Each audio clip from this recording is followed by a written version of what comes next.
My husband emptied our joint account for his mistress, thinking I'd be left with nothing. 24 hours later, his world collapsed when he discovered I owned Horizon Oil, the company that paid his salary all along. He never questioned why I kept my maiden name. I stared at my phone screen, the banking app showing a balance of $212.47 where $897,000 had been just yesterday. Dylan's message still illuminated my screen. I need space, going away with Alexa for a while. 6 years of marriage reduced to 13 words and a decimated bank account. Before we jump back in, tell us where you're tuning in from, and if this story touches you, make sure you're subscribed, because tomorrow I've saved something extra special for you. What he didn't know, what he never bothered to discover, was that the Morgan Energy executive he reported to every day wasn't just a woman with the same last name as mine. She was me. The irony wasn't lost on me as I sat in my private office on the 43rd floor of the Houston high-rise, the sprawling Texas oil fields visible through floor-to-ceiling windows. For years, I'd played the role of Rita Morgan, supportive, wife to Dylan Parker, the ambitious but ultimately mid-level executive. Meanwhile, Rita J. Morgan, CEO of Horizon Oil, made decisions that determined the fate of thousands, including my husband. I remember the moment we met, 6 years ago, at the industry charity gala. Dylan had approached me with that confident smile, introduced himself as an up-and-coming energy sector analyst. "And what do you do?" he'd asked, his eyes already revealing he'd categorized me based on my appearance. "I work in oil," I'd said, simply. "Oh, administration? Human resources?" he'd replied automatically. I hadn't corrected him. It had seemed simpler then, less complicated. I'd built Horizon Oil from the ground up after inheriting my father's failing drilling operation at 26. 4 years of relentless work had transformed it into an energy empire, but it had also taught me how men in the industry looked at women who outranked them. So when Dylan assumed I was in some support role, I let him. When we started dating and he spoke condescendingly about explaining energy markets to me, I nodded and smiled. When he proposed and suggested I might want to scale back at work to focus on our future family, I agreed without specifying what my work actually entailed. Some might call it deception. I called it self-preservation. Our prenuptial agreement had been meticulously constructed. He'd thought to protect his superior assets and future earnings. He never questioned why I insisted on keeping my maiden name professionally. Brand. Building, I'd explained. He'd found it adorably naive. And now he'd cleared out the account I deliberately kept modest, the one I regularly transferred funds into from my private accounts. The account he thought represented our entire liquid net worth. The glass door to my office opened. Cassandra Reed, my CFO and closest confidant, entered with a tablet in hand. She was the only executive at Horizon who knew the CEO's husband also worked for the company, carefully insulated in a division 3 levels removed from direct contact with me. "He's still in the system," she said without preamble.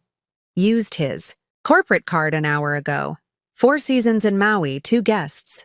Premium ocean view." I nodded, remaining outwardly calm, though my fingers tightened around my phone. "And Jules confirmed the withdrawal?" "Complete drain, except for the minimum balance to keep the account open. $896,787.53 transferred to his private account, then immediately wired to an offshore account established yesterday.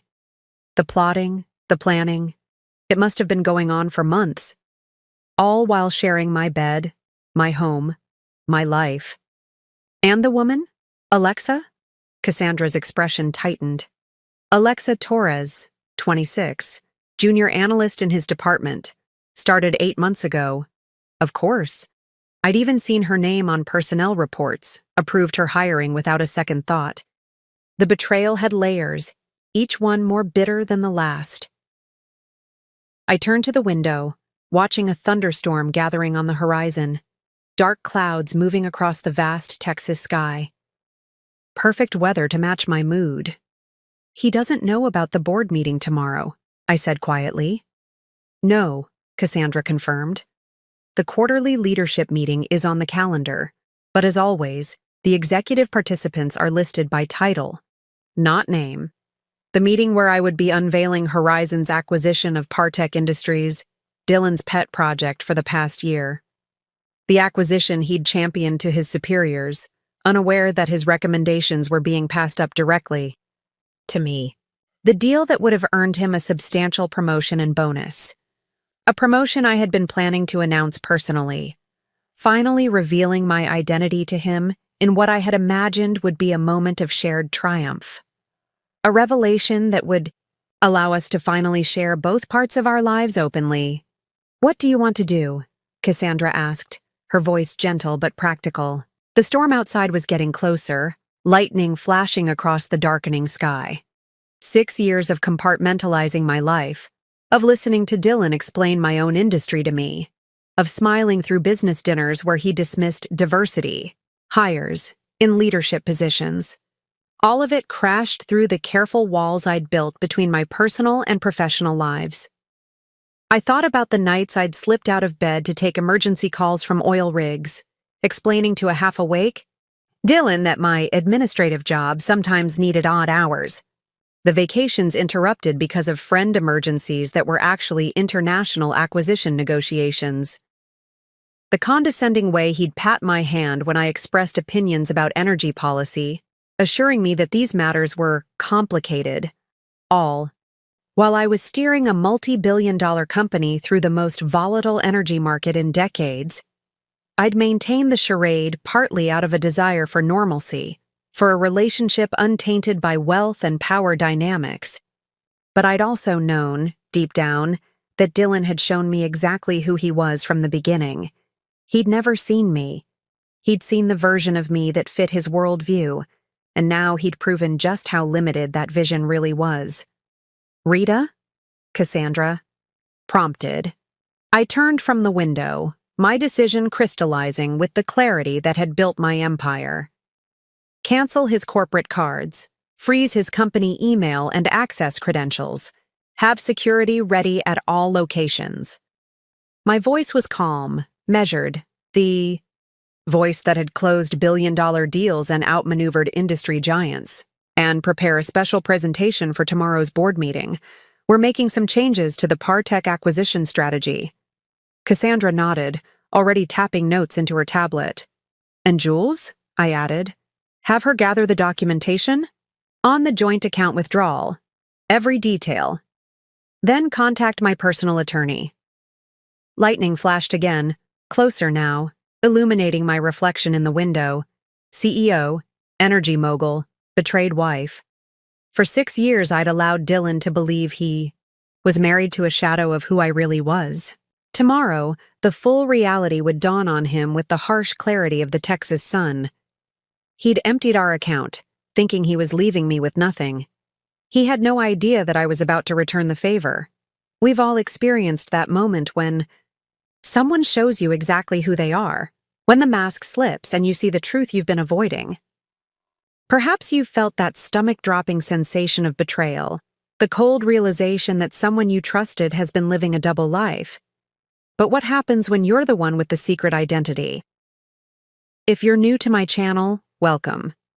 I share these stories not just for entertainment, but because there's power in witnessing the moment when underestimation meets reality. That satisfying instant when someone who thought they were clever discovers they weren't seeing the full picture. For those who've been following along, you know I don't believe in simple revenge tales. This isn't about getting even. It's about reclaiming your power when someone tries to take it from you. Before we dive deeper into this journey, take a moment to hit that subscribe button below. It's completely free, supports the channel, and ensures you never miss another story of justice served with a side of poetic timing. Let's return to that moment in my Houston high-rise, when I realized my husband hadn't just betrayed our marriage. He'd underestimated the woman he claimed to know better than anyone else, a mistake that would cost him everything he thought he was clever enough to steal. Preparing and narrating this story took us a lot of time, so if you are enjoying it, subscribe to our channel. It means a lot to us. Now back to the story. What do you do when someone takes what they believe is everything you have? When they empty an account thinking they've left you destitute? When they run off to paradise with your money and someone half your age? If you're me, you take a deep breath, you straighten your designer jacket, and you prepare to remind them exactly who they're dealing with. Because sometimes the most dangerous person isn't the one planning a betrayal. It's the one they never truly saw in the first place. The Texas oil industry operates on unspoken rules, as old as the first wells that punctured the state's vast plains. It's a world of weathered men in custom suits, of quiet deals made over bourbon, of legacies passed from father to son, rarely to daughter.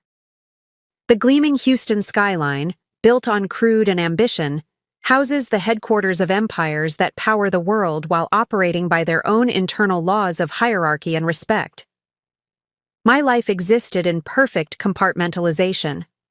By day, the 43rd floor of Morgan Tower belonged to Rita J. Morgan, the calculating CEO who had transformed her father's failing operation into Horizon Oil, now the third largest independent energy company in North America. My boardroom was a battlefield where I'd earned respect through ruthless precision and uncanny market instincts. But each evening, I would descend from that tower, drive my deliberately modest Audi to our River Oaks home, and transform into Rita Parker, supportive wife to a mid-level executive with outsized ambitions. I'd listen to Dylan explain industry, movements I'd orchestrated, nodding as he simplified concepts I'd pioneered.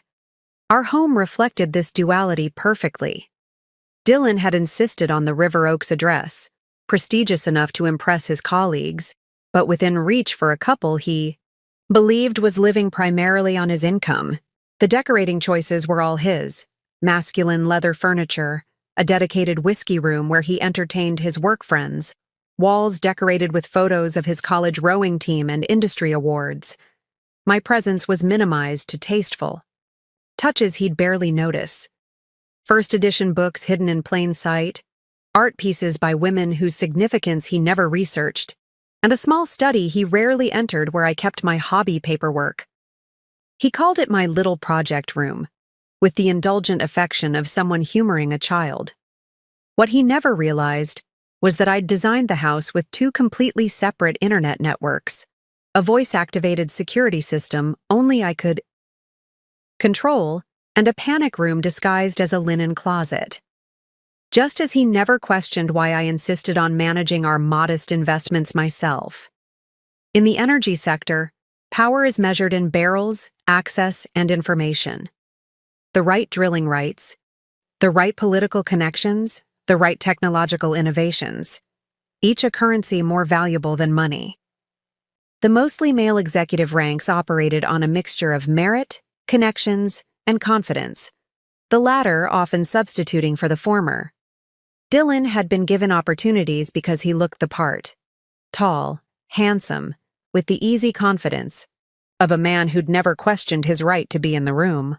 He worked hard, certainly, but his career had benefited from an invisible escalator that seemed to carry men like him upward with minimal effort. I, meanwhile, had built Horizon through strategy and stealth. When I inherited my father's company, most of the board had expected me to sell immediately. Instead, I'd mastered every aspect of the business, from geological assessments to international finance. I'd made myself indispensable by being better prepared than anyone else in any room, and I'd learned quickly to operate behind the Morgan name rather than my face. Video conferences were technically challenging, allowing my ideas to be judged on merit rather than gender. Key negotiations happened through carefully chosen male representatives when necessary, with me as the unseen puppet master.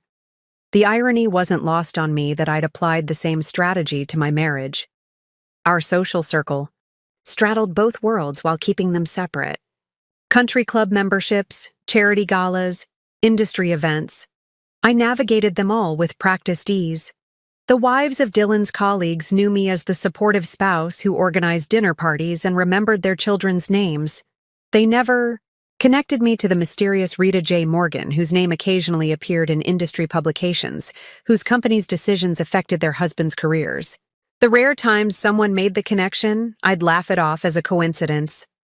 Morgan's a common name, I'd say. I wish I had her bank account. Meanwhile, my executive team knew me as a private person who kept her personal life separate from business. Cassandra was the exception, my Harvard Business School roommate who'd been with me since the beginning. She understood why I'd chosen this peculiar double life, even if she didn't fully approve. What Dylan never saw was the network I'd built around us. Jules Parker, no relation despite the shared surname, ran my personal financial operations with military precision. Cole Wright, my chief security officer, ensured that Horizon's digital and physical assets remained protected, including keeping a discreet eye on key executives like my husband, and Archie Donovan, my silver-haired attorney, who'd worked with my father before me, had structured both my corporate holdings and my personal life with labyrinthine care. The prenuptial agreement Dylan thought protected his assets had actually been designed by Archie to shield my empire while appearing standard to Dylan's less experienced lawyer. The world I'd built was one of mirrors and carefully managed perceptions. I'd created a life where I could experience what I craved most, being valued for myself rather than my wealth or power, while protecting the company I'd sacrificed everything to build. Until Dylan shattered that careful construction with a single bank transfer and 13 callous words. Dylan Parker had always been handsome in that effortless way that opened doors. 6'2" with salt and pepper hair that had started graying prematurely in his 20s, giving him an air of distinction beyond his years. His confidence wasn't just a personality trait. It was a carefully cultivated resource, deployed strategically in boardrooms and bedrooms alike. I'd watched him for 6 years, studying the subtle shift in his smile when addressing superiors versus subordinates. The way he'd lower his voice slightly when issuing directives, raise it when seeking approval. He played the corporate game with the precision of someone who'd spent his life preparing for it. "You can't teach presence," he'd once told me while adjusting his tie before a dinner party. "Either you have it or you don't."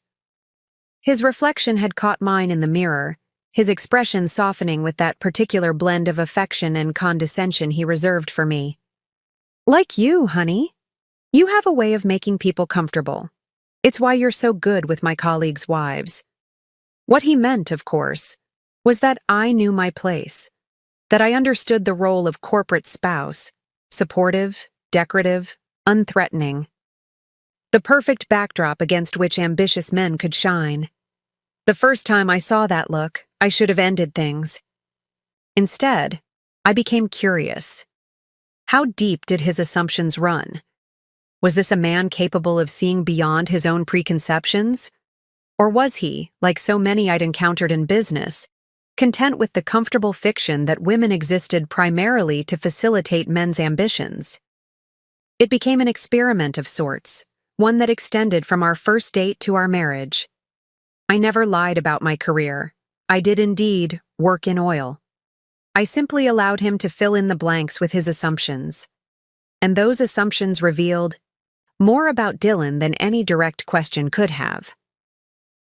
When I mentioned market fluctuations affecting my work, he explained basic economics to me. When I discussed drilling innovations, he simplified the technology as if speaking to a child. When I mentioned office politics, he offered patronizing advice on not getting involved in the big decisions. 6 years of testing, and he had failed consistently, spectacular in his inability to see beyond the narrow role he'd assigned me. Yet there had been moments, flashes of the man I'd hoped he might be. The night he found me reading an industry analysis at 2 a.m. and quietly brought me tea instead of questioning my interest. The afternoon he defended a female colleague being talked over in a meeting. Small glimpses of potential awareness that kept me holding on, hoping that eventually he might truly see me. That hope had died gradually, then suddenly, like the bankruptcy curve he'd once mansplained to me. "Companies don't fail overnight, honey," he'd lectured, sketching a graph on a napkin during dinner. They deteriorate slowly, then collapse all at once. That's why most people never see it coming. The irony wasn't lost on me now. Across from my CEO desk sat Cassandra Reed, the antithesis of Dylan in every meaningful way. Where he assumed, she questioned. Where he projected, she observed. As Horizon Oil's CFO, her financial acumen was legendary in the industry, but it was her emotional intelligence that had made her my most trusted ally. "Are you sure you want to go through with this?" she asked, her voice calibrated to professional concern with just enough personal warmth. "There are less dramatic ways to handle the situation."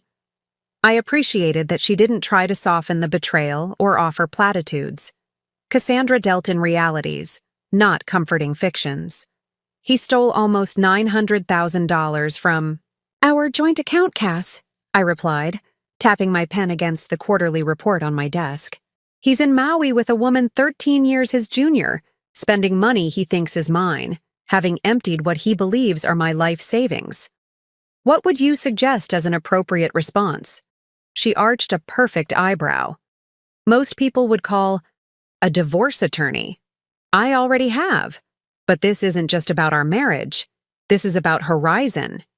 Dylan's division had been pushing for the Partech acquisition for months. The company had developed a promising extraction technology that could increase yield by 32% while reducing environmental impact. A rare combination in our industry. On paper, it was exactly the type of investment Horizon should make. But my team had uncovered concerning patents buried in Partech's portfolio, potential legal liabilities that Dylan's analysis had either missed or deliberately overlooked. The board meeting tomorrow would determine whether Horizon proceeded with the acquisition, a meeting where I had planned to finally reveal my identity to my husband as I announced his promotion to Vice President of Acquisitions. A position I'd created specifically for him based on his work ethic and apparent dedication. "The personal and professional have collided," I continued. "I can't separate them now, even if I wanted to." Cassandra nodded, the gesture acknowledging both the practical and emotional dimensions of my statement. "I've had Cole track their movements. They arrived in Maui 3 hours ago. Hotel records show they've booked the suite for 2 weeks. Cole Wright had appeared silently in the doorway, tablet in hand. As head of security for Horizon, his perpetually vigilant expression matched his former career in military intelligence. He was a man of few words and impeccable timing. "Ms. Morgan," he nodded respectfully, "we've confirmed the funds transfer. Mr. Parker withdrew the full amount from your joint account, converted it to cryptocurrency to obscure the trail, then reconverted to cash after it passed through 3 digital wallets."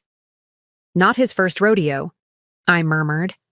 The methodical approach suggested planning, research. This wasn't an impulsive act, but a calculated extraction. "Access to the building? His credentials are still active, as you requested. If he returns, security will alert you immediately but allow entry." I nodded, turning to the rain-streaked windows overlooking Houston's energy corridor. Dozens of gleaming towers housing companies that competed, collaborated, and collided in the elaborate dance of the oil industry. Somewhere in one of those buildings, decisions were being made about Partech, about Horizon, about the future of energy extraction and distribution. Decisions that would ultimately come back to my office, to my authority, just as Dylan's future would. "Maintain surveillance but no intervention," I instructed Cole. "Let's see what he does next." After Cole departed, Cassandra leaned forward slightly. "What are you really planning, Rita? This isn't just about the money or even the affair. Issei was right, of course. $900,000 was substantial to most people, but it represented less than 0.02% of my net worth. And infidelity, while painful, wasn't entirely surprising given the gradual cooling of our relationship over the past year. "Do you remember the Sinclair negotiation?" I asked instead of answering directly. Cassandra's eyes widened slightly in recognition. 3 years ago, Sinclair Energy had attempted a hostile takeover of one of our subsidiaries. using insider information leaked by a trusted executive. Instead of fighting them directly, I'd allowed them to proceed down a carefully constructed path that eventually led to their CEO's resignation and Horizon acquiring their most valuable assets at a fraction of market value. "You're playing the long game," she said. It wasn't a question. "Dylan made a choice," I replied, my voice steady. "He chose to see me as someone who could be discarded, someone whose resources could be plundered without consequence. I'm simply going to show him the full implications of that choice." I turned back to my desk, pulling up tomorrow's board presentation on my tablet. Have Jules prepare a complete accounting of Dylan's company holdings, stock options, retirement accounts, everything tied to Horizon, and ask Archie to join us for dinner tonight. We have contracts to review. Cassandra stood, understanding the dismissal in my tone. At the door, she paused. "For what it's worth, I'm sorry. Not about him. He's proven exactly who he is. I'm sorry that you invested 6 years in someone who couldn't see what was right in front of him." After she left, I sat alone in the gathering darkness, watching lightning flash across the Houston skyline. In the reflection of my office windows, I could see both versions of myself superimposed, Rita the wife and Rita the CEO merging into one unified image. Tomorrow, Dylan would finally see the same. The moment that crystallized everything happened, 12 hours before I discovered the emptied account. Monday evening, I'd arrived home later than usual after finalizing the Partech acquisition documents. Our River Oaks house was lit up like a display home, every light blazing despite the fact that Dylan supposedly had a late strategy meeting. I'd noticed small inconsistencies over the previous weeks. Hushed phone conversations that ended abruptly when I entered rooms, missing receipts from our shared expense tracking app, late nights with increasingly vague explanations, the classic signs obvious to anyone paying attention. But that night, something felt different.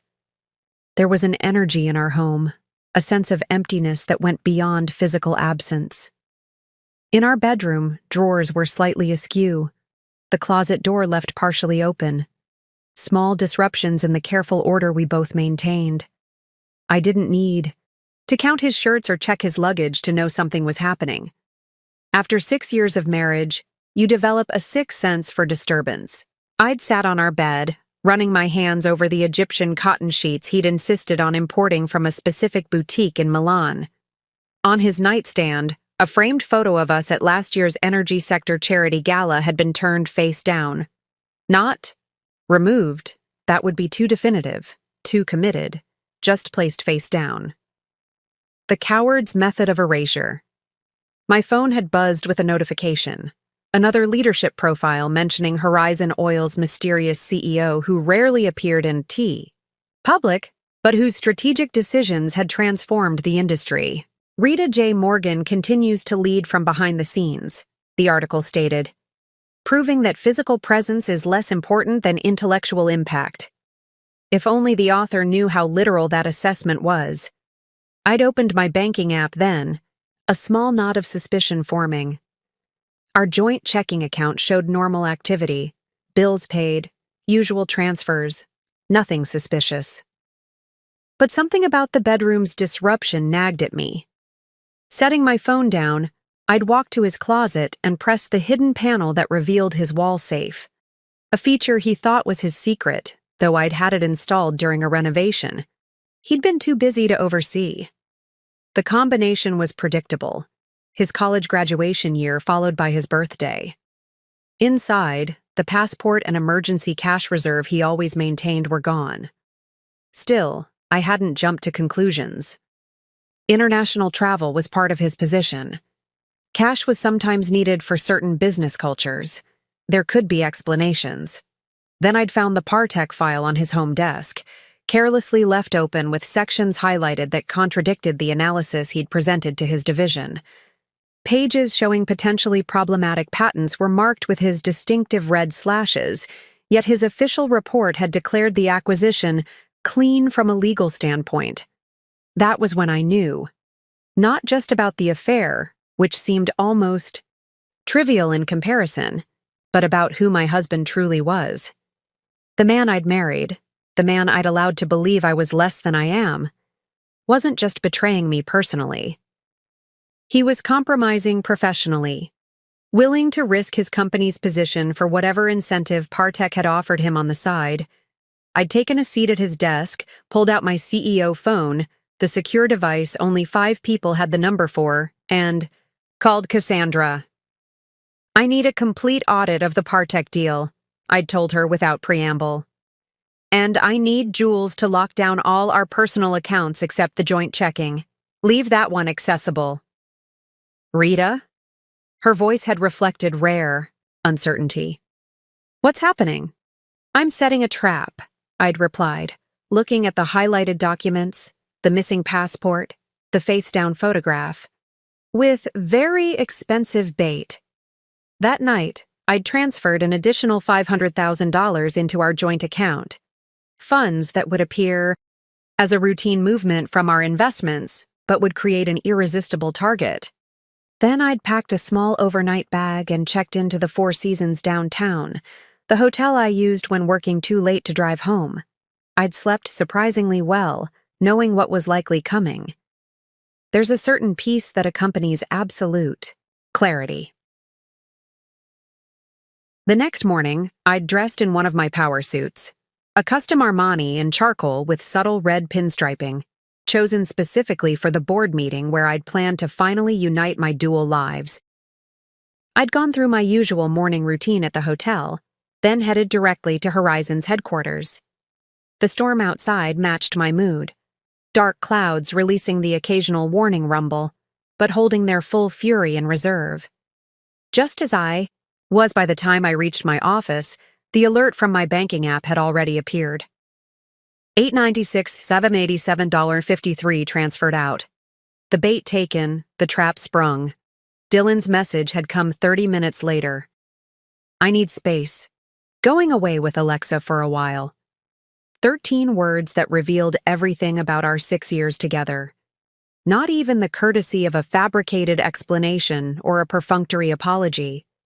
Just the confident assumption that I would accept whatever narrative he chose to present. The same confidence that had led him to believe he could take majority stakeholders' money without consequence. I'd sat at my desk, staring at those 13 words, feeling a complex emotion that wasn't quite anger or grief, but something more refined.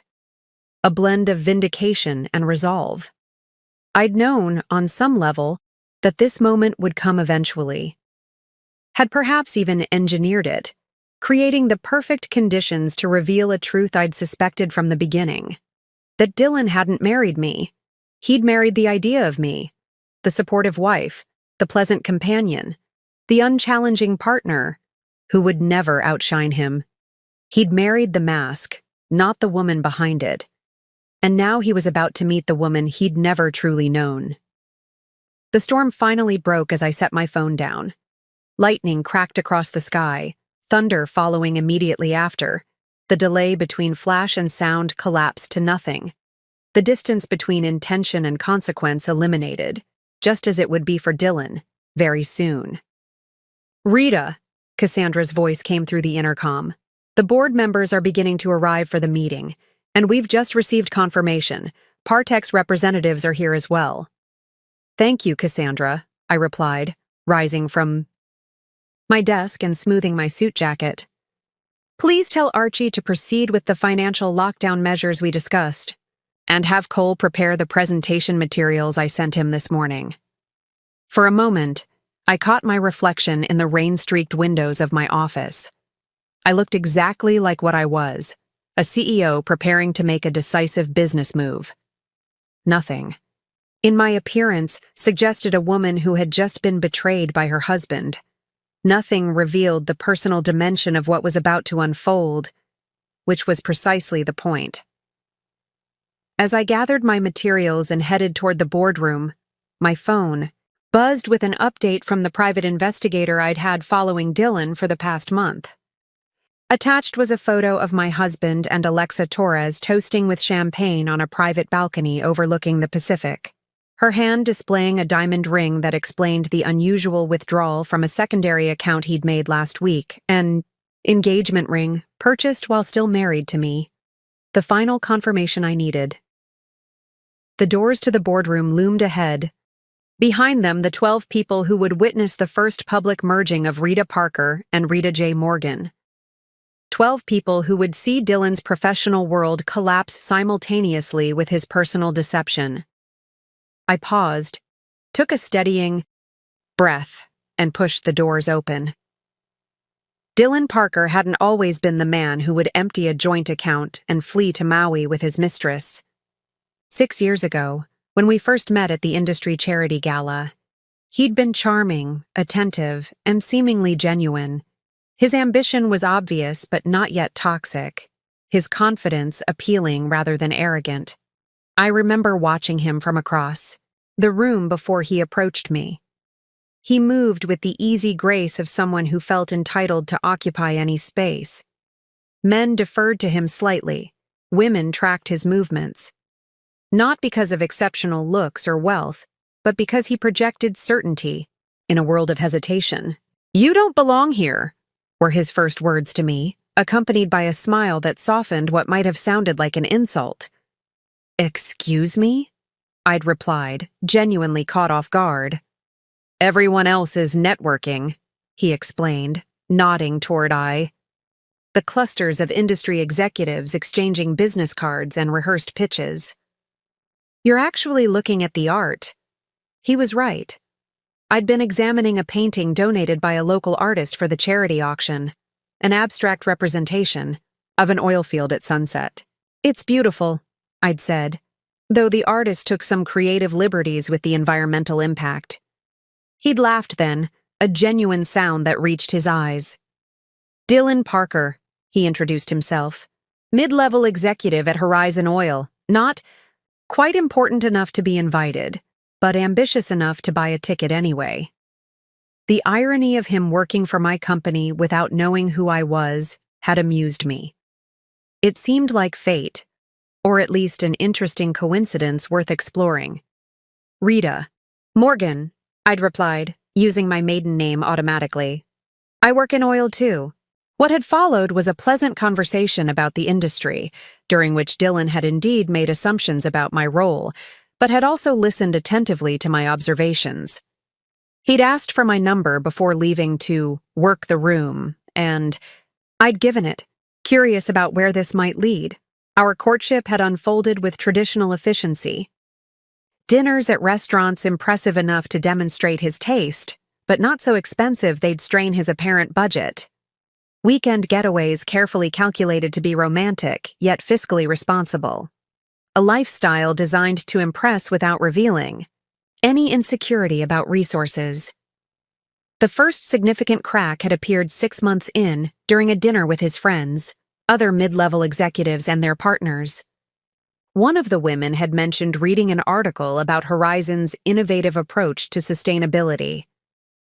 "It's remarkable what Rita J. Morgan has accomplished with that company," she'd said. "Taking her father's outdated operation and transforming it into an industry leader in both profitability and environmental standards." Dylan had smiled tightly. "Morgan's just the figurehead. Everyone knows the real decisions come from her executive team, mostly men who've been in the industry for decades. She's smart enough to take their advice and stay out of the way." The table had murmured general agreement, except for one man who'd frowned slightly. "I don't know. I worked on a project with her team last year. Never met her directly, but the strategic decisions had a consistency that suggested a single visionary rather than committee thinking." "Trust me," Dylan had replied with that particular tone he used when brooking no disagreement. "No woman builds that kind of operation independently. She inherited the company and the executives who run it." I'd said nothing, sipping my wine and noting how quickly he dismissed accomplished women even when he had no direct knowledge. It should have been my warning sign. Instead, I'd seen it as a challenge. The pattern continued and intensified after our marriage. Dylan's charm remained, in place for social situations, client meetings, and whenever he needed something from someone. But in private, his dismissiveness toward women in leadership positions became more pronounced. "It's not sexism," he'd explain when I questioned this tendency. "It's reality. The oil industry requires a certain mentality, a certain approach that's fundamentally masculine. There are exceptions, of course, but they're rare." Meanwhile, his ambition curdled into something darker. Each promotion came with increased expectations for our lifestyle: a larger house, more exclusive memberships, higher-end vehicles. Status symbols became necessities rather than luxuries. I watched the transformation with a scientist's detachment, curious how far it would go, how completely the promising man I'd met would be consumed by his own narrowing perspective. The Partek situation had revealed the final evolution. Dylan had been assigned to lead the assessment team, a significant responsibility that could position him for the VP role he coveted. Initial reports had been thorough and promising. Partek's extraction technology could revolutionize Horizon's efficiency while reducing environmental impact. But then something had changed. His enthusiasm for the deal intensified beyond the data's support. He began dismissing concerns raised by his team members. The legal review he submitted glossed over potential patent issues that should have raised red flags. A week before the board meeting, I'd had Cole quietly investigate. The results were illuminating. 3 private meetings between Dylan and Partek's CEO at a discreet cigar bar in the warehouse district, a wire transfer of $50,000 to a newly established offshore account, 2 calls with a luxury real estate agent in Aspen about properties far beyond a Horizon executive's salary range. My husband had graduated from dismissing women to dismissing ethics. The affair with Alexa Torres had started around the same time as the Partek negotiations intensified. Security footage showed them leaving the office together, their professional distance carefully maintained until they reached her apartment building. Credit card statements revealed dinners at restaurants deliberately far from our usual haunts, hotel charges disguised as conference accommodations. Their relationship wasn't the cause of Dylan's moral compromise. It was a symptom. Both represented his belief that he deserved more than he had, regardless of who got hurt in the process. The most revealing moment had come just 3 days ago, during what would be our last dinner together. I'd intentionally mentioned concerns about our finances, testing whether he would reveal any of his plans. "I'm a little worried about our savings," I'd said casually. "The market's been volatile lately." He'd reached across the table, patting my hand with patronizing affection. "Don't worry your pretty head about that, honey. I've got everything under control. In fact, I'm working on something that's going to change everything for us. Just trust me." There it was, the perfect opportunity to come clean, to treat me as a partner rather than a possession. Instead, he'd offered condescension paired with the lie of omission. That was when I'd decided to let the trap spring shut, to stop observing the experiment and start acting on its results. As I prepared to enter the boardroom, I thought about the man Dylan had become. Not a monster, which would have been simpler. Just an ordinary man whose character had gradually corroded under the acid of unexamined privilege and unchallenged assumptions. A man who believed he could take what wasn't his, money, company secrets, another woman's future, without consequence. Man about to discover just how wrong he was. The Horizon Oil boardroom embodied understated power. 20 feet of polished black walnut table surrounded by ergonomic leather chairs, floor-to-ceiling windows showcasing Houston's skyline, and discreet technology that appeared only when needed. The room was designed to focus attention on the people within it, rather than its own opulence. As I entered, 12 faces turned toward me, 10 board members and 2 Partek representatives. Cassandra was already seated at her customary position near the head of the table, tablet ready, expression neutral save for the slight arch of her eyebrow that acknowledged our shared understanding of what was about to unfold. "Good morning," I greeted them, moving to the CEO's position at the head of the table. "Thank you for accommodating the earlier start time." Most of the board members had worked with me for years, though our interactions typically happened via secure video conference or through carefully orchestrated in-person meetings, where my identity remained shielded from anyone outside our inner circle. Today would be different. Before we begin, I continued, I'd like to introduce our guests from Partech Industries, Victor Reed, CEO, and Alexa Torres, Junior Analyst. I kept my gaze steady as I said Alexa's name, watching her face for any reaction. She was younger than I'd expected, probably mid-20s with the polished appearance of someone who spent considerable time on self-presentation. Her expression flickered briefly with confusion at my direct acknowledgement, then settled back into professional neutrality. She didn't recognize me. We'd never met formally, despite her affair with my husband. The magnitude of Dylan's compartmentalization was almost impressive. Ms. Morgan, Victor Reed nodded respectfully. It's an honor to finally meet you in person. Your reputation precedes you? As does yours, Mr. Reed, I replied, my tone pleasant but giving nothing away. I've reviewed your technology proposals with great interest. The meeting began with standard procedure, quarterly reports, market projections, operational updates delivered by various executives. I guided the discussion with practiced efficiency, demonstrating the leadership style that had built Horizon into an industry powerhouse. Each minute that passed revealed more of my hidden strength to the Partech representatives. The decisive authority in my directives. The comprehensive understanding of complex technical issues. The sharp questions that cut straight to the heart of financial projections. This wasn't the performance of someone who had inherited power.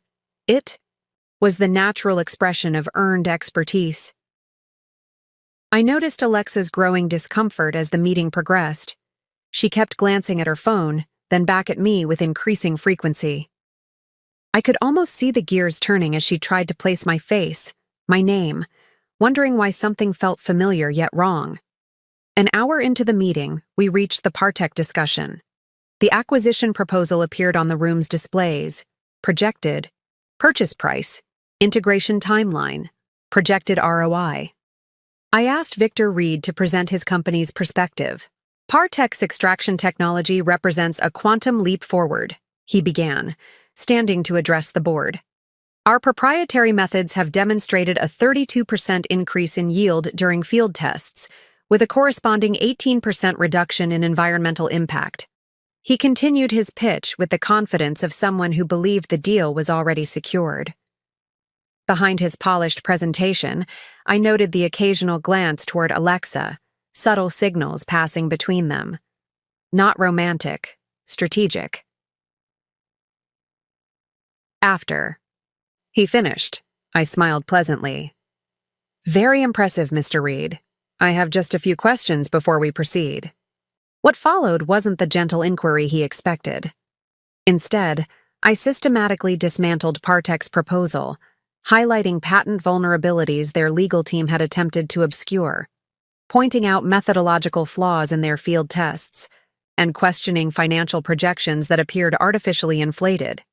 These patent issues, I said, displaying documentation on the room's screens, present significant liability concerns, particularly this technology component, which appears to infringe on existing patents held by 3 different companies. Victor Reed's confident demeanor faltered. Our legal team has assured me. Your legal team missed critical details, I interrupted smoothly. Or perhaps they were instructed to overlook them. The room grew tense as the implications became clear. The Partech proposal wasn't just flawed, it was potentially fraudulent. There's also the matter of the field test data, I continued, bringing up side-by-side comparisons of their reported results versus our independent assessment. Our analysis indicates significant discrepancies that call the entire technology claim into question. Victor Reed's face had paled noticeably. Alexa Torres was now staring openly at me, her expression a mixture of shock and growing recognition. Furthermore, I said, we have evidence suggesting improper influence was exerted on the Horizon assessment team assigned to evaluate this acquisition. The final slide appeared on screen, banking records showing transfers from Partech subsidiary accounts to offshore holdings, followed by Dylan's signature on deliberately falsified assessment documents. This constitutes not just a breach of corporate ethics, I stated calmly, but potentially criminal fraud. The board members exchanged alarmed glances. Victor Reed had stopped trying to maintain his composure, now openly displaying panic. Alexa Torres had gone completely still, her eyes fixed on me with dawning horror.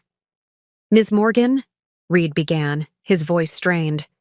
"There must be some misunderstanding." "No misunderstanding, Mr. Reed. My security team has thoroughly documented the interactions between your company and certain Horizon employees, including private meetings not disclosed to our compliance department, financial incentives offered to influence the acquisition assessment, and personal relationships formed to facilitate access to confidential information." At the word relationships, Alexa Torres finally made the connection. Her gaze dropped to my left hand, where my wedding ring gleamed under the boardroom lights, then back to my face. The color drained from her complexion as she whispered something that looked like Parker. I turned to address the board directly. "In light of these findings, I recommend we decline the Partech acquisition offer and refer this matter to our legal department for further action. Additionally, I suggest we implement immediate protective measures regarding any Horizon intellectual property that may have been compromised." The vote was unanimous. The board members, seasoned executives who recognized both the legal dangers and my controlled anger, aligned behind my recommendation without hesitation. "Thank you for your time today, Mr. Reed, Ms. Torres," I concluded, my voice maintaining its professional tone. "Our security team will escort you from the building. I suggest you contact your legal counsel immediately." As they were led out, Alexa Torres glanced back at me, a question in her eyes that needed no verbal expression. She wanted to know if I had known all along, about the affair, about Dylan, about her unwitting role in a situation far more complex than she had realized. I gave her nothing but the neutral expression of a CEO concluding an unsuccessful business meeting. When the boardroom door closed behind them, Cassandra turned to me. "Well, that's the first phase complete. What's next?" I checked my watch. According to Cole's surveillance, Dylan was currently lounging by the hotel pool in Maui, enjoying what he believed was his clean getaway with my life savings. "Now," I said, "we wait for him to check his accounts." The trap had been set. The first public revelation of my identity accomplished. The business consequences of Dylan's betrayal set in motion. Now it was time for the personal reckoning, the aftermath of the eye. Board meeting unfolded with methodical precision. Security escorted the Partech representatives from the building. Legal began preparing cease and desist orders regarding potentially compromised intellectual property, and PR drafted careful statements about Horizon's decision to decline the acquisition offer. I returned to my office, settling behind my desk as Houston's skyline disappeared behind thickening storm clouds. Rain lashed against the windows, creating shifting patterns that matched my turbulent thoughts. "Dylan's corporate cards have been frozen," Cole reported, standing at attention near the door. "His email access is now restricted to receiving only, and his building credentials have been flagged. If he attempts entry at any Horizon facility, security will alert us immediately." "Has he tried to access any company systems yet?" I asked. "No. According to his phone's location data, he's still at the resort pool. He's made several calls to Victor Reed in the past 20 minutes, but Reed isn't answering." I nodded, picturing Dylan's growing confusion. The carefully constructed house of cards beginning to wobble. "And the personal accounts?" I asked. "As you instructed," Cole replied. "Jules has implemented the financial containment protocol. The joint account remains accessible but flagged for monitoring. All other personal accounts connected to your name have been secured with additional authentication measures. The prenuptial enforcement team is prepared to move on your signal." "Thank you, Cole. Continue monitoring but maintain distance. I want to see what he does when he realizes the professional side is collapsing." After Cole departed, Cassandra entered with a stack of documents requiring my signature, legal authorizations for the next phase of what was rapidly becoming the most comprehensive corporate and personal extraction I'd ever orchestrated. "The board is fully behind you," she said, taking a seat across from me. Robertson asked if there was anything else they needed to know, but I assured him you had the situation under control. James Robertson, our longest-serving board member, had been skeptical when I first took over Horizon. Over time, he'd become one of my strongest supporters, recognizing that my strategic vision had transformed the company's fortunes. His unspoken question was clear. How deep did this situation go, and would it affect Horizon's stability? "The company is insulated," I assured her. Dylan's access to sensitive information was always limited by design. "The real damage is to Partek and to himself, and to you," she added quietly. I paused in my document signing, considering her observation. Was I damaged by this? The betrayal stung, certainly. The casual cruelty of emptying our joint account reflected a fundamental disrespect that couldn't be overlooked. But overwhelmingly, what I felt was a strange relief, the liberation of no longer maintaining a division between my identities. "I'm fine, Cassandra," I said, resuming my signatures. "Better than I've been in years, actually." My phone buzzed, a message from Jules, who was monitoring the financial movements. "He's checking the accounts," the text read. "Just attempted access to your private banking portal. Authentication measures blocked him." Moments later, my phone rang with Dylan's familiar tone. I let it go to voicemail, curious what approach he would take. "Rita, honey." His voice carried the forced casualness of someone trying to sound relaxed while experiencing mounting panic. "Something strange is happening with our accounts. Give me a call when you get this.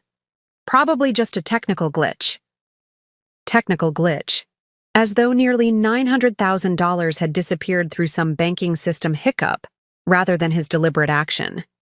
His ability to twist reality was almost admirable in its audacity. The phone rang again immediately. Again, I let it go to voicemail. "Rita, it's me again. I really need you to call me back right away. There's something weird going on with the accounts, and I'm trying to sort it out from here. Also, my corporate cards aren't working for some reason. Call me." The tone had shifted slightly, less casual, more urgent. The first hint of worry creeping in. My office door opened as Archie Donovan arrived, impeccably dressed as always in a tailored suit that conveyed both his legal authority and his old-school professionalism. "I've reviewed the documentation," he said without preamble, his voice carrying the measured cadence of 4 decades in corporate law. "The prenuptial provisions are ironclad, particularly regarding financial malfeasance. The unauthorized removal of funds from the joint account constitutes a triggering event for the punitive clauses in Section 12(3). I nodded, having anticipated this conclusion. "And the Horizon employment contract?" "Even more definitive," Archie confirmed, opening a leather portfolio. "The non-disclosure agreement, conflict of interest provisions, and corporate ethics clauses all provide clear grounds for immediate termination. The evidence of improper influence from Partek meets the contractual definition of corporate espionage." My phone buzzed again, another text from Jules. "He's attempting to transfer funds from the Maui resort back to the joint account. Transaction blocked due to insufficient funds." So he was trying to reverse course, realizing something had gone wrong with his escape plan. The panic would be setting in fully now. As if on cue, my phone rang for a third time. Dylan's increasingly desperate voice filled the voicemail. "Rita, please call me back immediately. There's a serious problem with our accounts. All the money is—" He paused, clearly struggling with how to phrase the fact that he'd taken it himself. "Something's happened to our money, and I can't access any of the other accounts either. My corporate cards are declined, and I just got a strange email from HR about my company login being restricted. What the hell is going on?" The escalating distress was palpable. 3 calls in 15 minutes, each more frantic than the last. The fourth call came as Archie was reviewing the legal steps for the divorce proceedings. This time, I decided to answer. "Hello, Dylan." "Rita." Thank God. Relief flooded his voice. "Something crazy is happening. The joint account is empty, and I can't access any of our other accounts. And now something's going on with my position at Horizon. My cards are declined, my email is restricted, and I just got a call from Victor Reed saying there was some kind of disaster at the Partech meeting. What's happening?" I let the silence stretch for several seconds, savoring the moment of transition from his panic to the dawning realization that would soon follow. "Tell me, Dylan," I said finally, my voice deliberately calm. "How's Maui? And how's Alexa enjoying that new engagement ring?" The shocked silence on the other end of the line was exquisite. What are you talking about?" he stammered. The practiced confidence completely evaporated. "The engagement ring you purchased last week? The one you gave to Alexa, Torres, your coworker, currently staying with you in the premium Ocean View suite at the Four Seasons Maui. The suite you booked using funds withdrawn from our joint account yesterday." Another silence, followed by an attempt to regain control of the situation. "Rita, I can explain." "I'm sure you can," I interrupted smoothly. "You've always been very good at explanations, but perhaps you should save them for the Horizon Legal team. They'll be contacting you shortly regarding the termination of your employment and the criminal investigation into your involvement with Partech Industries." "Criminal investigation? What are you talking about? I haven't done anything wrong." The panic had returned, amplified by confusion. The offshore account containing the $50,000 bribe from Partech suggests otherwise, as does your falsified assessment of their patent situation. "How could you possibly know?" He stopped abruptly, finally confronting the reality that I knew far more than should have been possible. "By the way," I continued, "Ms. Torres has already left the resort. My security team observed her departing in a taxi approximately 20 minutes ago, shortly after the board meeting concluded." "Board meeting?" His voice had dropped to a whisper. "What board meeting?" Here it was, the moment of revelation I'd been building toward. The culmination of 6 years of compartmentalized identity. "The Horizon Oil Quarterly Board Meeting," I replied, "where we unanimously rejected the Partech acquisition after I presented evidence of corporate espionage and fraudulent technology. Claims. It was quite dramatic, actually. Ms. Torres seemed especially shocked when she finally realized who I was. The silence that followed contained multitudes: confusion, disbelief, dawning horror. I could almost see him connecting the disparate pieces of information, re-examining 6 years of memories through this new lens. "Rita," he finally managed, his voice barely audible. "What are you saying?" "I'm saying, Dylan, that you didn't just empty a joint account and betray your wife. You stole from and betrayed Rita J. Morgan, CEO of Horizon Oil, your employer and the woman who's been watching your ethical compromises and infidelity with increasing disappointment." The sound of him sitting down heavily came through the line, the weight of realization finally hitting home. "That's not possible," he whispered. You can't be." "But I am," I replied simply. "And I always have been." The silence on the phone stretched until I wondered if Dylan had disconnected. Finally, his voice returned, strained and barely recognizable. "How long?" he asked. "How long have you been this?" "I inherited Horizon Oil from my father 8 years ago," I replied evenly. 2 years before we met. I've been CEO the entire time we've known each other. But your name? You said you were Rita Morgan, not Rita J. Morgan. Morgan is my maiden name. I kept it professionally when we married. You never asked what the J stood for." I could hear his breathing change as he processed this information, mentally reviewing countless moments that would now appear in a completely different light. "All those charity events," he said slowly. "The late nights you said were for volunteer work, board meetings, investment negotiations, operational crises, the trips to visit your college friend, industry conferences, international partner meetings, acquisition discussions. Another long pause. And I just never knew? You never asked, Dylan. Not once in 6 years did you ever ask about my work beyond the most superficial questions. You made assumptions from the beginning, and I let them stand. Why? The question emerged raw with genuine bewilderment. Why would you hide this from me? Why pretend to be something you're not? It was a fair question, perhaps the only fair one he'd posed throughout our relationship. I owed him at least this much: honesty. At first it was curiosity, I admitted. When we met and you immediately assumed I was in some administrative role, I was intrigued by how quickly you categorized me. I wanted to see if you'd correct that assumption on your own. And after that, after we were serious, after we married, there were 1,000 opportunities to tell me the truth. There were, I agreed. And there were 1,000 moments when you explained my own industry to me, when you dismissed female executives as figureheads, when you treated my opinions as cute but uninformed. Every time I considered revealing the truth, you gave me another reason to maintain the separation. I could almost see him shaking his head, trying to rewrite the narrative in a way that made him less culpable. This is insane. You've been lying to me for our entire relationship. Not lying, I corrected. Withholding. There's a distinction. I never claimed to be anything I wasn't. I allowed you to fill in the blanks with your own assumptions. Semantics, he snapped, anger replacing shock. You deliberately misled me. Perhaps, I conceded. But I'm curious, Dylan. Would you have pursued me if you'd known who I truly was? If you'd known I outranked you professionally, earned exponentially more, and would never need your financial support?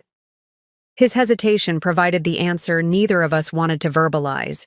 And more importantly, I continued, would you have emptied our joint account if you'd known who you were stealing from?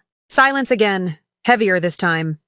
This is why you were able to track everything, he finally said. The offshore accounts, Partech, Alexa. You had your security team following me. Yes, you've been spying on me. His indignation would have been comical under different circumstances. I've been protecting my company from potential compromise, I corrected. Your meetings with Victor Reed raised red flags in our security protocols. The personal surveillance was a secondary concern, though instructive. Another long pause. When he spoke again, his voice had changed. Calculation replacing shock. The businessman re-emerging from the stunned husband. So what now? You've made your point. You're not who I thought you were. But we can work through this. People have overcome. Worse in marriages. I almost admired his pivot, from discovery to damage control in under 5 minutes. It confirmed every assessment I'd made of his character.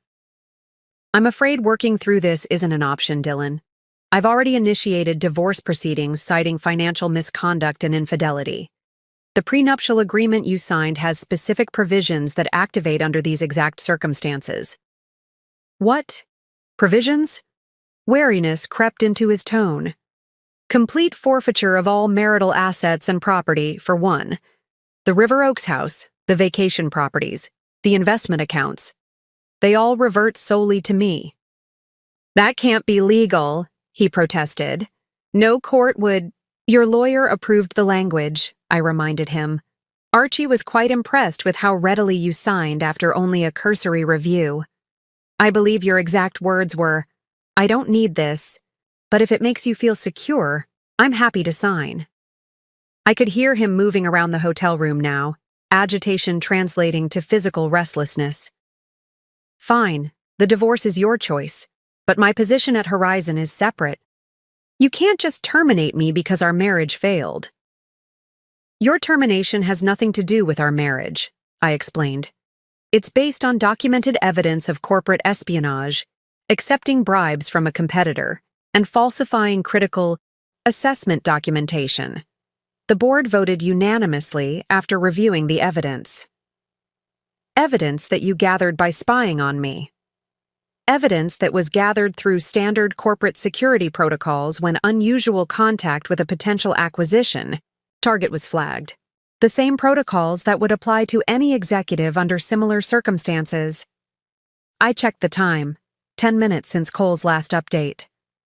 By now, hotel security should have delivered the formal termination packet to your room. It contains details of the severance agreement, which is more generous than legally required given the circumstances. As if on cue, a knock sounded in the background of our call. That would be them now, I said. Wait. Dylan's voice took on the desperate edge of someone seeing their last options disappearing. The money. I can return the money from the joint account. I'll transfer it back immediately. That won't be necessary. The amount you took is insignificant in the larger picture. Insignificant? His voice cracked slightly. It was almost $900,000. Yes, I confirmed, unable to keep a hint of satisfaction from my tone.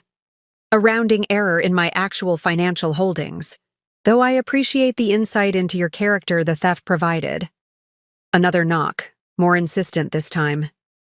I need to go, Dylan said quickly. We're not done talking about this. Actually, we are, I replied.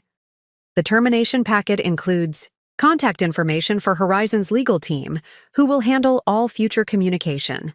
Please don't attempt to contact me directly again. Rita, wait. I ended the call, setting my phone down on the desk with deliberate care. For a moment, I sat completely still, absorbing the finality of what had just occurred. 6 years of compartmentalized identity collapsed into 15 minutes of revelation. Cassandra, who had witnessed the entire conversation, studied me with concern. Are you okay?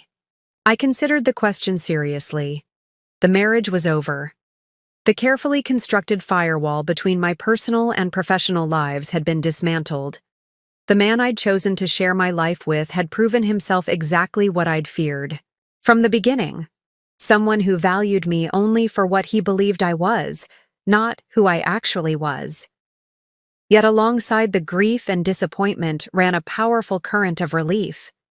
The exhausting work of maintaining separate identities was finished. The energy I'd expended navigating Dylan's limitations could now be redirected elsewhere. I'm okay, I said, surprised to find it was true. Better than okay. I feel clarified. My phone lit up with a text from Cole. Package delivered. Subject received termination documents. Security monitoring maintained.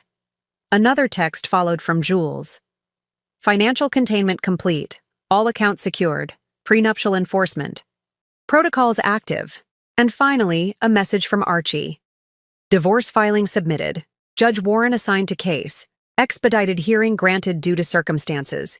The machinery I'd set in motion was operating with perfect precision, dismantling Dylan's position as methodically as he'd attempted to dismantle our financial foundation. What will you do now? Cassandra asked quietly. I turned to the rain-streaked windows, watching lightning illuminate the Houston skyline. The storm was passing, the dark clouds beginning to thin at the edges. Now I run my company without distraction, I replied. I live in my house without performing a role. I reclaim the energy I've been dividing between two identities. I stood, smoothing my suit jacket with a sense of lightness I hadn't expected. And I never again allow someone else's limitations to define my possibilities. As if responding to my declaration, the sun broke through the clouds, sending a shaft of golden light across the Horizon oil building and into my office. The timing felt significant, not an ending, but an emergence. The phone rang again. Dylan, calling from a different number, desperate to regain control of a situation that had spiraled completely beyond his grasp. He declined the call without hesitation. The point of no return had been crossed long before today, perhaps the moment he'd dismissed me at that first meeting, perhaps when he'd first considered betraying both his marriage and his company, perhaps when I'd allowed the deception to continue past its natural conclusion. But in this moment, Declining his call felt like the first authentic choice I'd made in years. The choice to finally be fully, unapologetically myself. Rita J. Morgan, no longer divided. After declining Dylan's call, I made a decision that surprised even me. "Cassandra, please clear my schedule for the remainder of the day and tomorrow morning." She raised an eyebrow.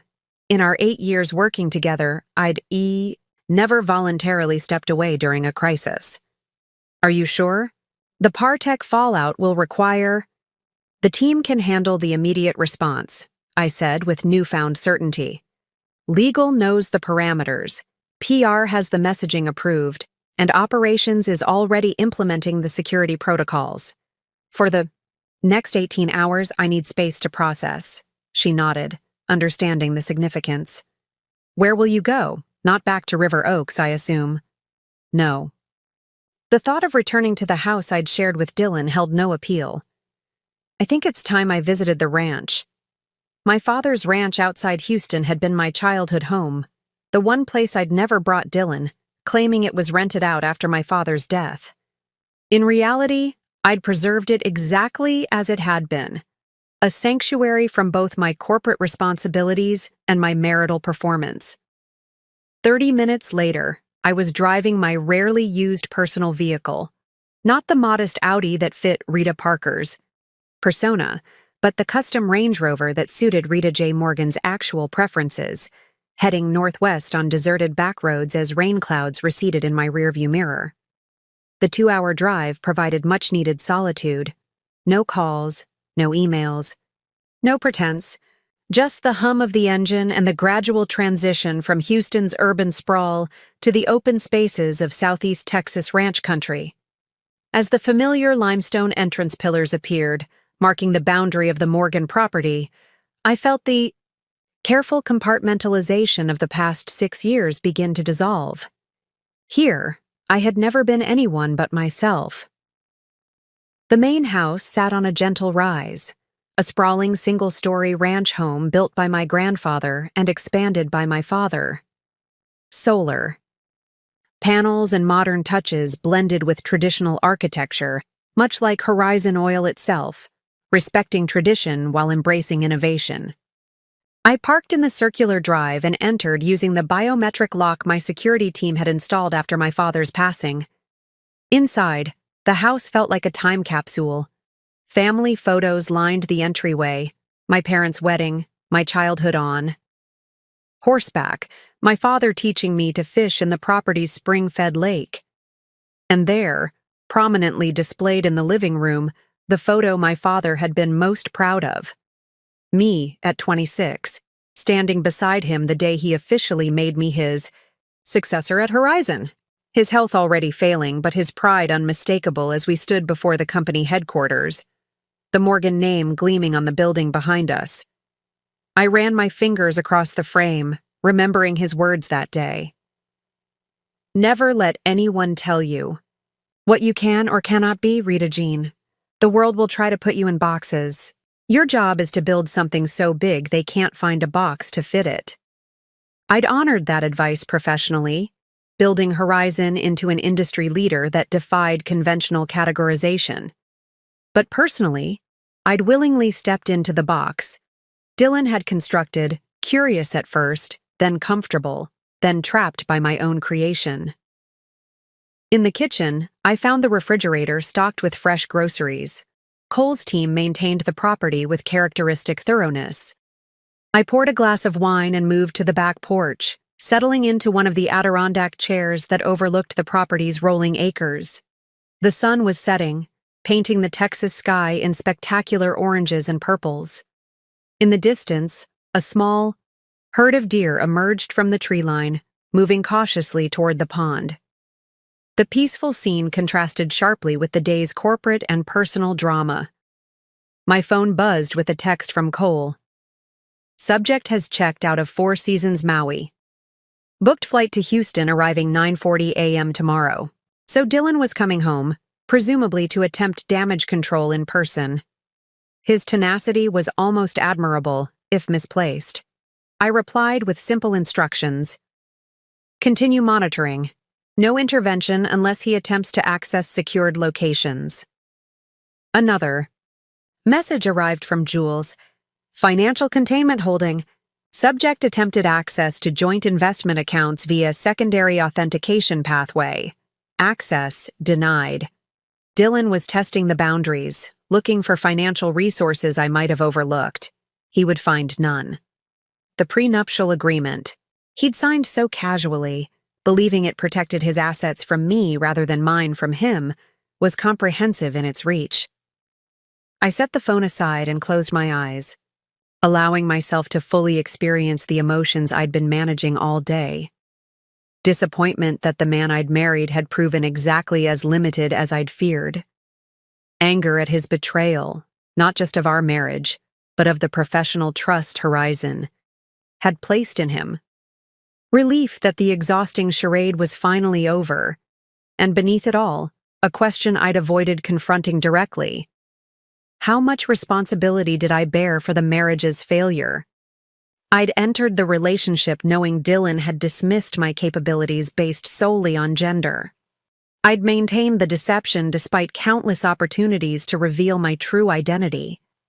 I'd watched his character deteriorate without intervening, observing with clinical detachment rather than attempting to redirect. Had I wanted the marriage to fail? Had I been collecting evidence against Dylan from the beginning, documenting his flaws to justify an eventual separation? The question was uncomfortable but necessary. As CEO, I demanded ruthless self-assessment from my executives. I could offer myself no less. The truth, I realized as darkness settled over the ranch, was more complex than simple sabotage. I genuinely hoped Dylan might evolve beyond his limitations, might recognize my value independent of my professional position. I'd wanted to be loved for myself, rather than my accomplishments or resources. The experiment had failed, but the hypothesis had been sincere. As stars appeared in the Texas sky, my phone lit up with another message, this one from Cassandra. Preliminary Partech stock impact, 42% after market close. Investors calling emergency board meeting. Victor Reed facing possible ouster. The professional consequences were mounting for all involved. Dylan's career in the energy sector was effectively over. No company would hire an executive terminated for corporate espionage and ethics violations. Victor Reed would likely lose his position at Partech once investors fully understood the liability his actions had created. And Alexa Torres, young, ambitious, caught in the crossfire of forces she'd only partially comprehended, would find her career trajectory permanently altered by association. Actions and consequences, choices and repercussions, the fundamental equations that governed both business and personal relationships. I finished my wine as full darkness enveloped the ranch, the only sounds the distant call of night birds and the gentle rustling of oak leaves in the evening breeze. Tomorrow would bring confrontation, legal proceedings, corporate adjustments. But tonight, in this space that had always been authentically mine, I allowed myself the luxury of reflection without performance. For the first time in 6 years, I was simply Rita. Not the CEO, not the wife, just the woman rediscovering the boundaries of her undivided self. I woke at dawn, the ranch house silent around me. After a lifetime in the energy industry, early rising was embedded in my circadian rhythm.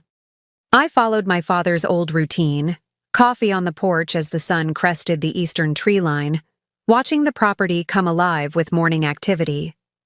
By 7 a.m., I was showered and dressed in clothes kept at the ranch, not the corporate suits of Rita J. Morgan, CEO, nor the carefully understated attire of Rita Parker, supportive wife, but comfortable, quality pieces that reflected my actual preferences. The symbolic importance wasn't lost on me. New day, authentic self. My phone showed multiple updates from overnight. Cole. Subject landed at Houston International 30 minutes early. Currently in taxi headed toward River Oaks residence. Jules.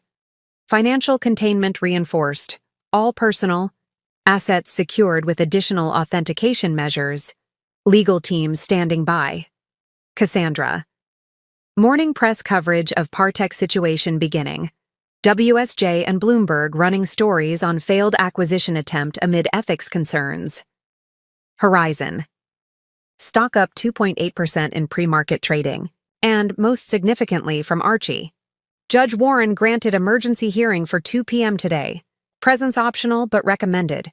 Reed and Torres received preliminary injunctions regarding corporate espionage allegations. Dylan would arrive at our River Oaks home to find it inaccessible. Security codes changed, locks rekeyed overnight by Cole's efficient team. He would discover his credit cards deactivated, corporate accounts terminated, and personal accounts frozen pending the emergency hearing. It was time to coordinate the final phase. I initiated a secure conference call, bringing together the key players who had helped orchestrate this response. Good morning, I began as 4 faces appeared on my screen. Cassandra, Cole, Jules, and Archie, each in their respective locations, prepared for the day ahead. Status updates, please. Jules, start with financial. Jules Parker, my financial security specialist, appeared professionally composed despite the early hour. All containment measures holding. Subject attempted access to 3 separate accounts. Overnight, all blocked by security protocols. The prenuptial enforcement team has prepared complete documentation for today's hearing, including records of the unauthorized withdrawal and subsequent attempt to purchase real estate in the Torres woman's name. Real estate? This was new information. Yes, Jules confirmed. Our monitoring flagged an attempted wire transfer from one of the offshore accounts to a property management company in Aspen. Preliminary paperwork lists Alexa Torres as the intended owner of a $2.1 million condominium. So Dylan had been planning to set Alexa up in luxury accommodations, presumably a place they could retreat to together once the divorce was finalized. The discovery should have hurt, but instead it simply confirmed the correctness of my actions. Cole, security status. Cole Wright's expression remained professionally neutral. Subject arrived at River Oaks residence at 6:22 a.m. Attempted entry unsuccessful due to security modifications. After approximately 15 minutes, subject returned to vehicle and proceeded to Horizon headquarters. He was denied entry per protocol. Subject currently at St. Regis Hotel, checked in approximately 40 minutes ago. I nodded, picturing Dylan's mounting frustration. Has he attempted contact with anyone significant? Multiple calls to both Victor Reed and Alexa Torres. Neither responding. 3 attempts to reach James Robertson from the Horizon board. Robertson following instructions, not to engage directly. Thank you. Cassandra, corporate status? My CFO and closest ally looked tired but focused. Partech situation contained. Their stock opened down 47%, triggering trading circuit breakers. Our PR statement emphasizing Horizon's due diligence in identifying problematic patent issues is being received positively by the market. Our stock is currently up 3.2%. And internally? Your executive team has been briefed on the situation in appropriate detail. The official explanation is that Dylan Parker has been terminated for ethics violations related to the Partech assessment. Your marital connection is being handled, discreetly but not concealed. Perfect. Archie? The silver-haired attorney adjusted his glasses. The emergency hearing is fully prepared. Given the documentation we've assembled, financial misconduct, infidelity, and the attempted property purchase, I anticipate Judge Warren will enforce the prenuptial agreement's punitive clauses in full. Dylan will likely be represented by corporate counsel from Horizon's competitor, Atlas Energy. Atlas? That was interesting. They moved quickly. Opportunistic, Archie agreed. They're hoping to gain inside information about Horizon through Dylan. We've prepared appropriate confidentiality reminders that the judge will enforce. I considered this information, mentally assembling the pieces into a comprehensive picture. Dylan wasn't simply scrambling. He was actively seeking alliances that might leverage his inside knowledge of Horizon. A predictable but concerning development. I'll attend the hearing in person, I decided. Arrange secure transportation from here to the courthouse, please. I don't want to risk encountering Dylan before the proceedings. After concluding the call, I stood on the porch once more, watching a red-tailed hawk circle lazily above the property. The symbolism felt appropriate, patient observation followed by precise action. My team was positioned, the evidence assembled, the strategy deployed. 6 years of compartmentalized living had created the perfect foundation for this moment. I understood Dylan completely, while he had never truly known me at all. In just a few hours, the legal system would formalize what was already functionally accomplished: the complete separation of our lives and the consequences of his miscalculation. For now, in this brief interval between decision and resolution, I allowed myself one final moment of reflection on the marriage that had been. Not with regret, but with acknowledgement, of lessons learned, of patience maintained, of strength revealed. Then I turned back to the house, ready to prepare for what came next. The Harris County Courthouse stood imposing in downtown Houston, its limestone facade gleaming in the afternoon sun. I arrived 30 minutes early for the emergency hearing, entering through a private entrance arranged by Archie to avoid potential media or an unexpected confrontation with Dylan. A security conference room had been prepared for our team. Archie, Jules, and a litigation specialist from Horizon's legal department named Morgan Chen.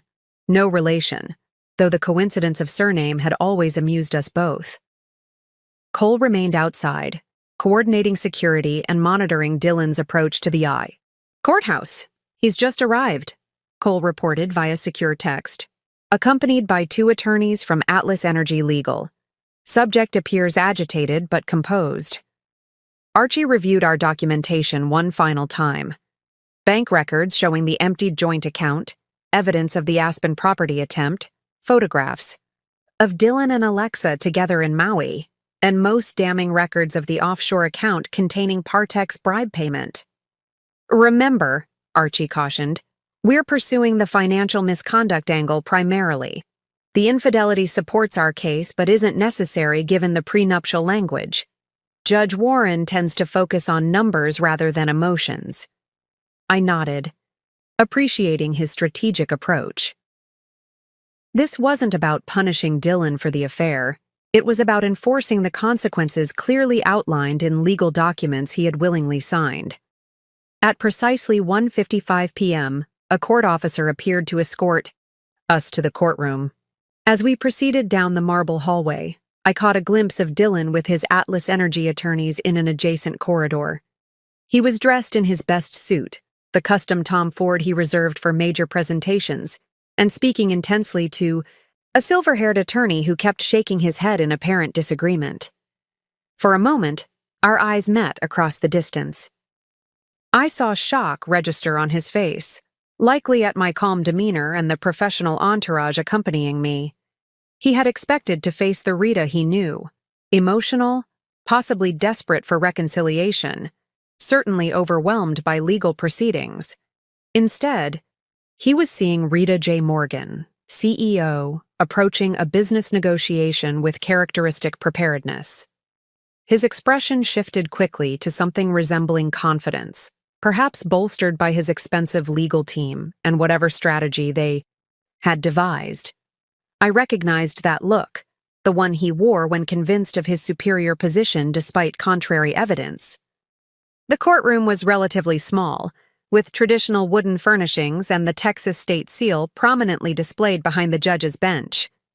Judge Elizabeth Warren, known for her efficiency and intolerance for theatrical tactics, was already seated and reviewing documents when we entered.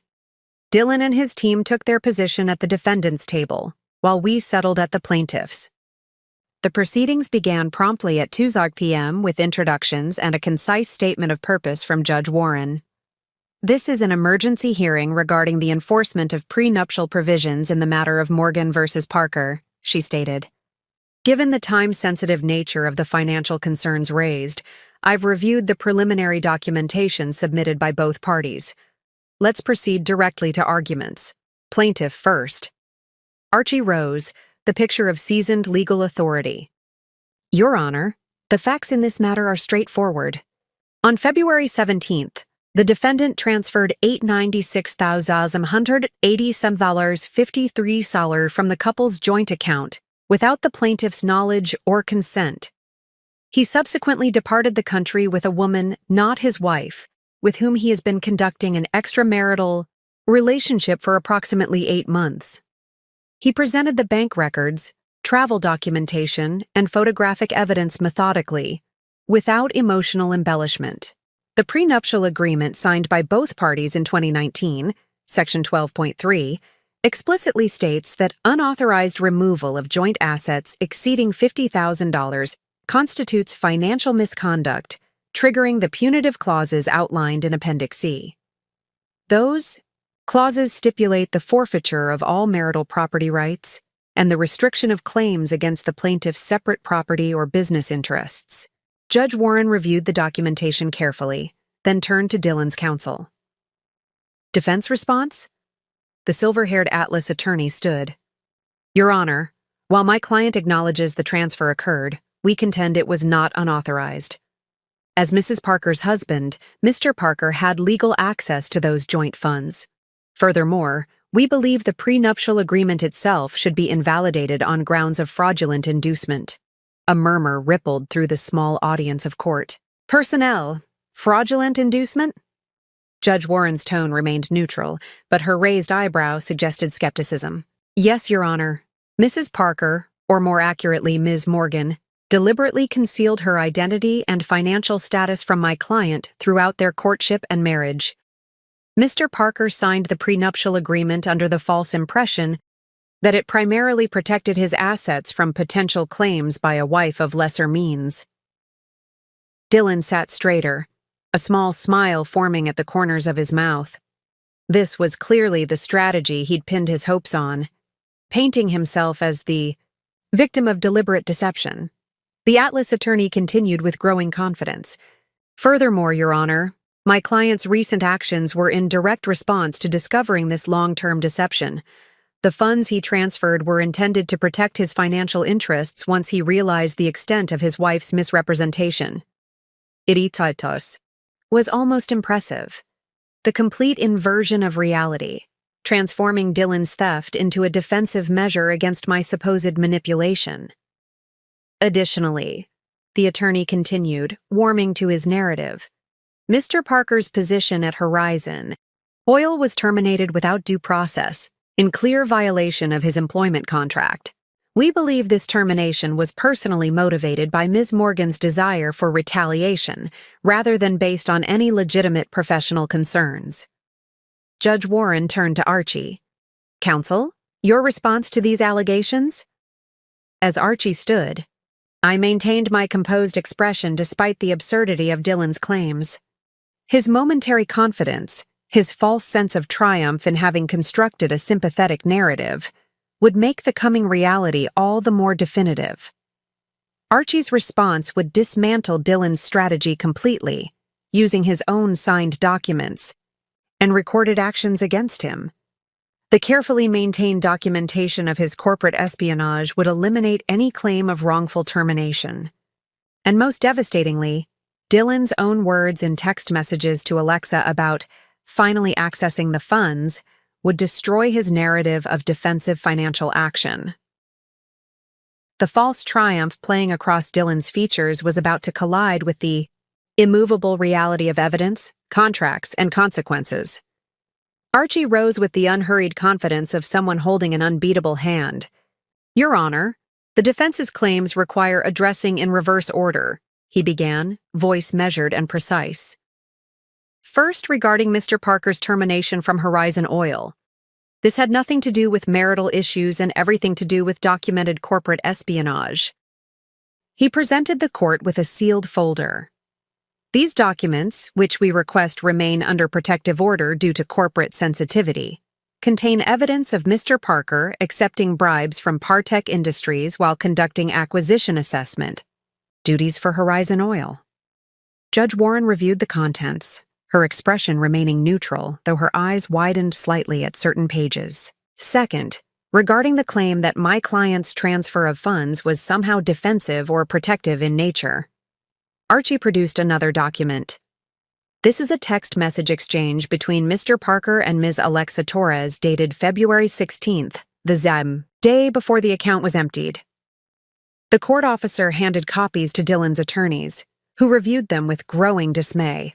As you can see, Mr. Parker writes, and I quote, "Finally accessing those funds tomorrow. Almost $900K should set us up nicely until the divorce is final. She'll never know what hit her until it's too late." Ms. Torres responds, "What about your job?" To which Mr. Parker replies, "Once the Partech deal goes through, I'll have options well beyond Horizon." Dylan's face drained of color as his own words undermined his entire defense. The Atlas attorney placed a restraining hand on his arm, as Dylan shifted forward, clearly wanting to speak.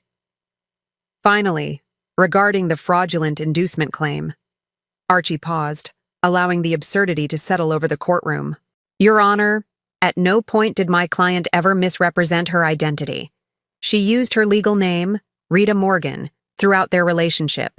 She maintained her maiden name professionally, which is both common and her legal right." He produced the marriage certificate. Mr. Parker knew he was marrying Rita Morgan.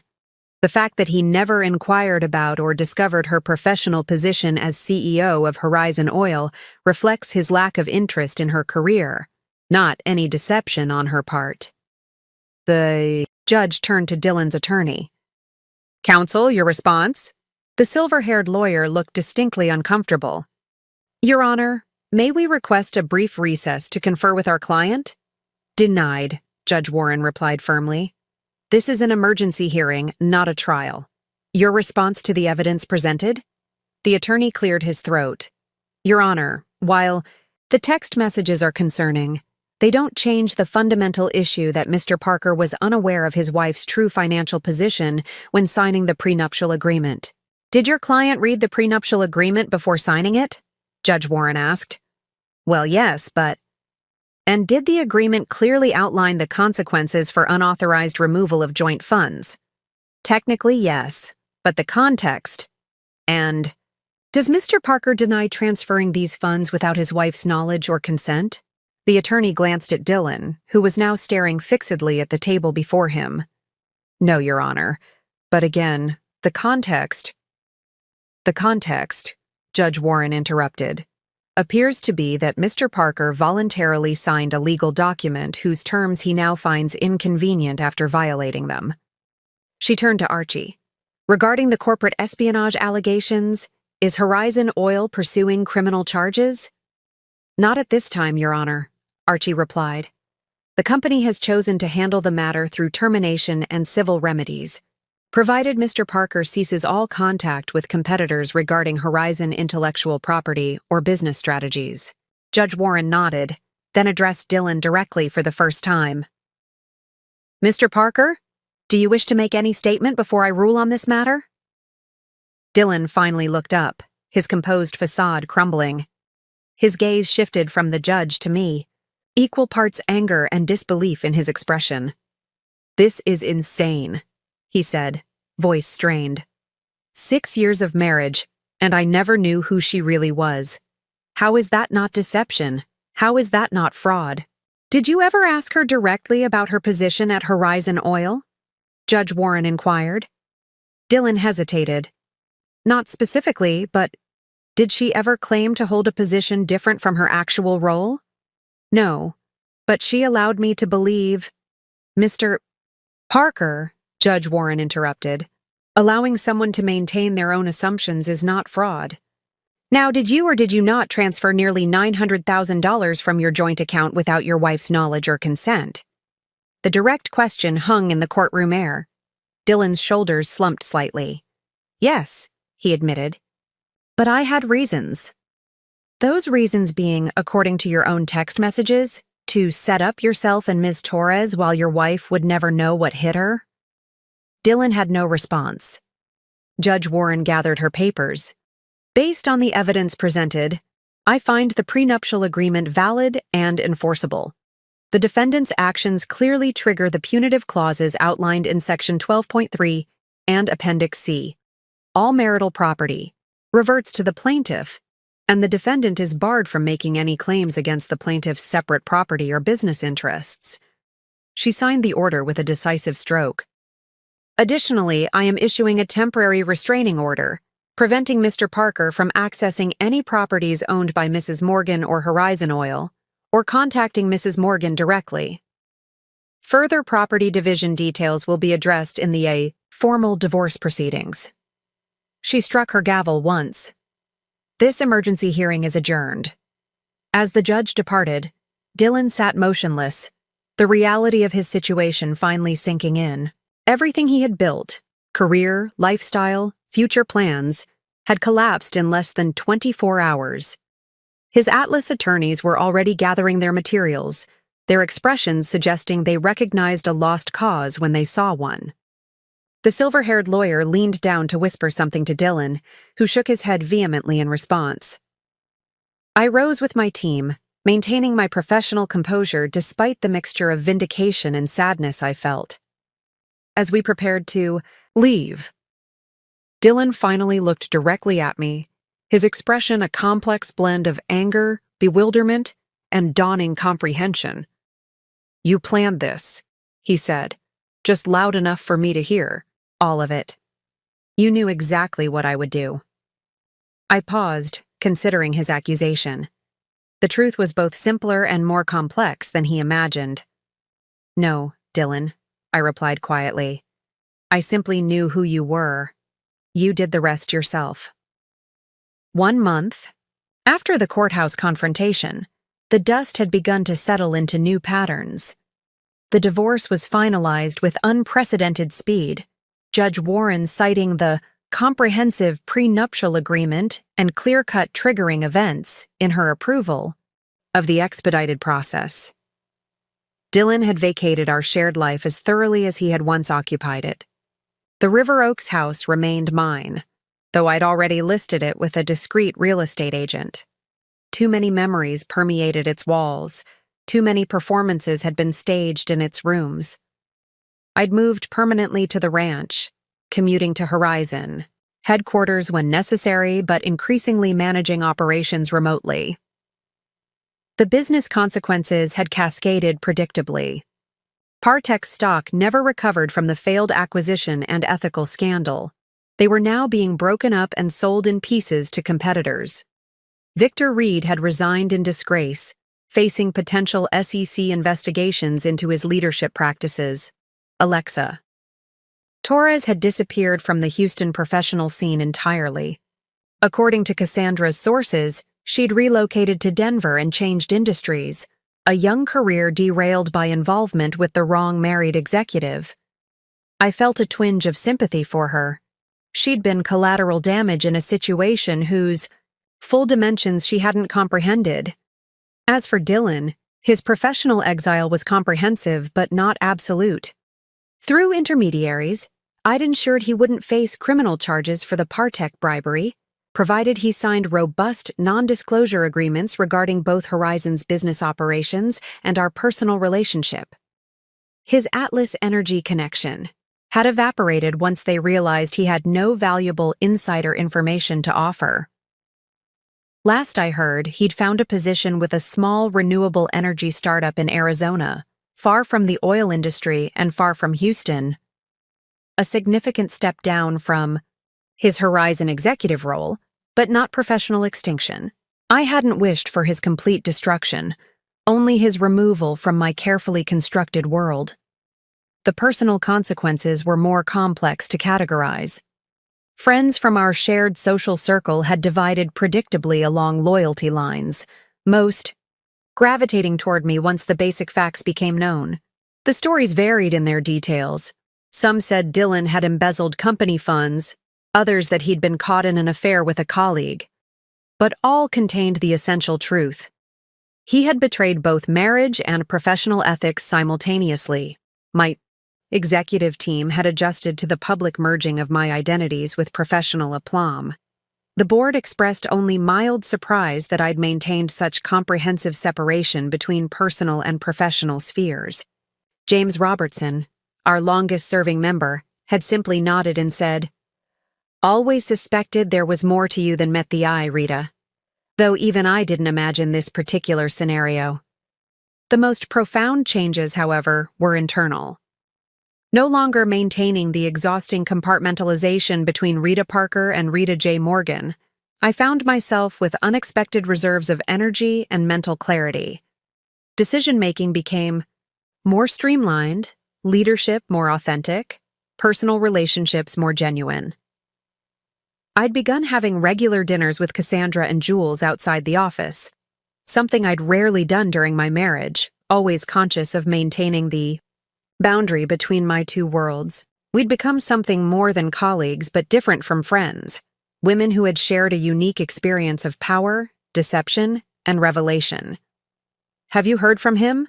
Jules asked during one such dinner, 3 wine glasses deep into a conversation about rebuilding after significant life upheavals. "No," I replied truthfully. "The non-disclosure agreement works both ways. Clean break, no contact." "Do you regret any of it?" Cassandra asked, the directness that made her an excellent CFO extending to personal matters as well.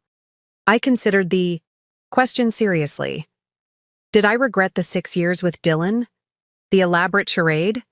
The revelation and its aftermath? "I regret the necessity," I finally answered.